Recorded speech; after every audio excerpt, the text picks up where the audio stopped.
Este señor que está la gente tatuándose, que primero lo siguieron como Pablo, que después lo siguieron como Espíritu Santo, que después lo siguieron como Jesucristo hecho hombre y que ahora lo están siguiendo como anticristo. La pregunta es, ¿y qué tal si el día de mañana él dice que como él es Dios, que para llevar ya al reino especial a todos sus seguidores, es importante o es necesario que todos deciden ir al suicidio o como ellos le quieran llamar? Y esto ya tenemos casos como eso, como el caso de David Koresh o más específicamente el caso de Jin Jong.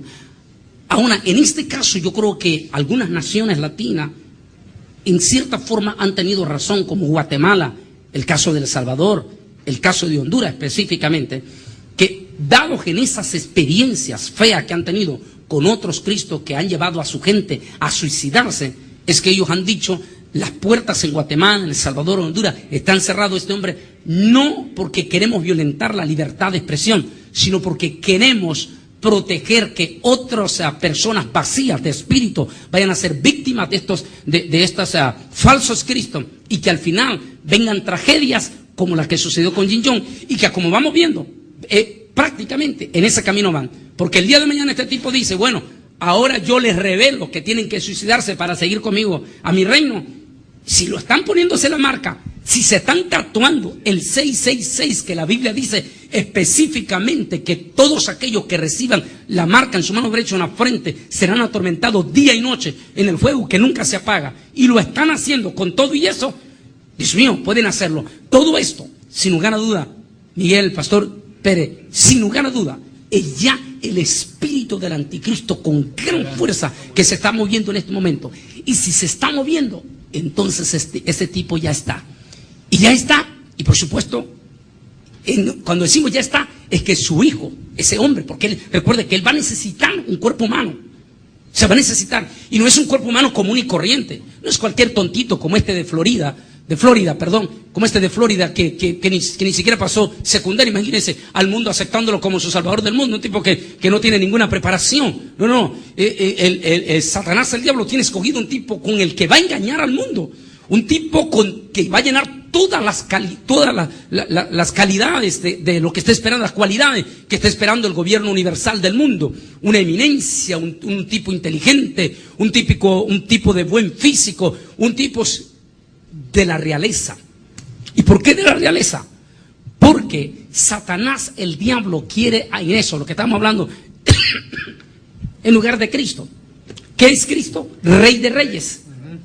Rey de reyes. Satanás siempre ha querido ser rey de reyes.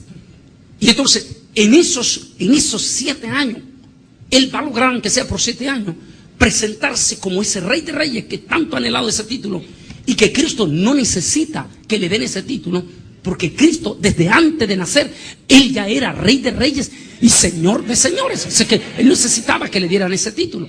Entonces, ahí que en este momento ese tipo ya está en ese momento, ya están esas 4 bestias encarnadas, ese 4 espíritus ahí encarnados, ya está ese hombre. Entonces, si no es ni este señor enfermo mental que estamos viendo, y el único que podemos ver en esta estatua de Alejandro el Grande, ese personaje que ustedes los europeos, y digo ustedes porque tú eres europeo, en Europa siempre, no tú como cristiano, pero los europeos inconversos y todo, nunca olvidan a ese hombre llamado Alejandro, ese hombre que inclusive fue el primer hombre en la historia, oiga bien, y así está escrito en la historia, el primer hombre en la historia que soñó con un gobierno de orden mundial. Es decir, que es eso de gobierno, orden mundial, no es nuevo. Eso vino desde ahí, de Alejandro el Grande. Él fue el que habló de una confederación de un gobierno confederado completamente. Desde ahí, por eso es que muchos dicen que el espíritu de Alejandro Magno, dice, viene en esta bestia anticristo. Veamos alguna lectura bíblica y ahí vamos a entrar en comentarios donde ya vamos a llegar a de dónde puede venir este tipo. Daniel, capítulo 7, el versículo 7 y 8, dice así: después de esto miraba yo en las visiones de la noche, y vi a la 4ª bestia, espantosa, terrible en gran manera, fuerte, la cual tenía unos grandes dientes de hierro, devoraba y desmenuzaba, y pisoteaba las obras con sus pies, y era muy diferente de todas las bestias que había visto antes de ella. Y mira lo que dice Miguel. Y tenía 10 cuernos. Mientras yo contemplaba los cuernos, otro cuerno pequeño salió entre ellos. En el original dice surgió, o sea que viene de abajo para arriba. Y delante de él, dice, fueron arrancados 3 cuernos de los primeros. Este cuerno tenía ojos como de hombre, o sea que está hablando de un líder que se va a levantar de ese cuerno. Y una boca que hablaba con gran insolencia, o grande blasfemia. Aquí ya Daniel. Ahora, ¿por qué Daniel? Porque Daniel es el hombre que nos da una luz más perfecta de dónde ha de salir el anticristo.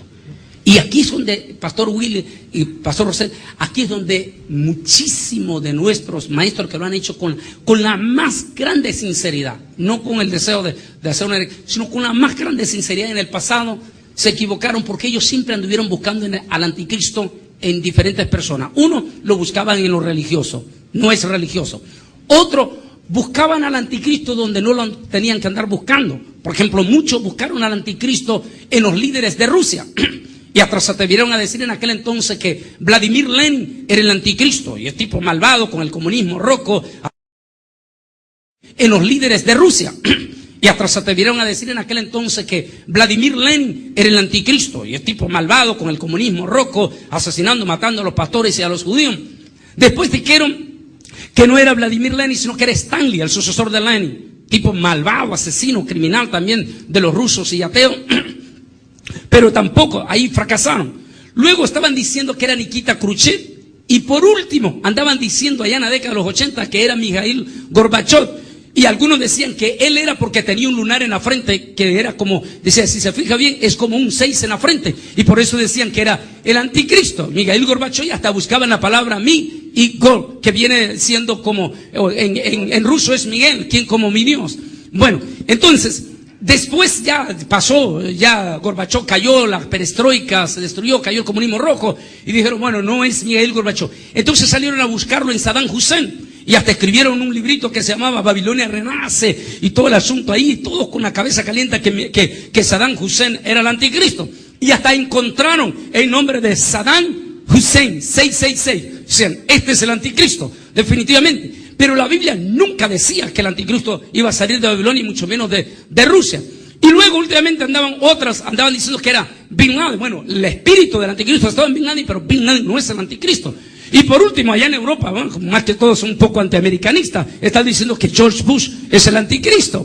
Y, por supuesto, la Biblia nunca dice que el anticristo va a surgir ni de Estados, mucho menos de Estados Unidos, ni de Rusia, ni de Oriente, sino que la Biblia claramente ha dicho que surge del cuarto imperio, que es Roma, resucitado o restaurado a través de una confederación de 10 naciones, que se termina de consolidar con las 10 naciones, con la entrada de Grecia, el 1 de enero de 1981. Rosel, ¿cuál es el espíritu que se vive en Europa desde el 81 para acá? Esa Europa que fue en cierto momento cuna del cristianismo, que salieron tremendos misioneros de ahí de Europa para el mundo entero. No podemos olvidar a los Wesley, que hoy en día, si tuviesen que hacer resucitar ellos y venir a ver las obras que ellos dejaron, estarían dándole de azote a todos los líderes que dejaron, porque han dejado el camino que enseñaron los Wesley. Y podríamos hablar de tremendas personas que salieron de Europa, como el mismo Martín Lutero, Carlos Spurgeon. ¿Cuál es la condición en este momento ahora en la Unión Europea?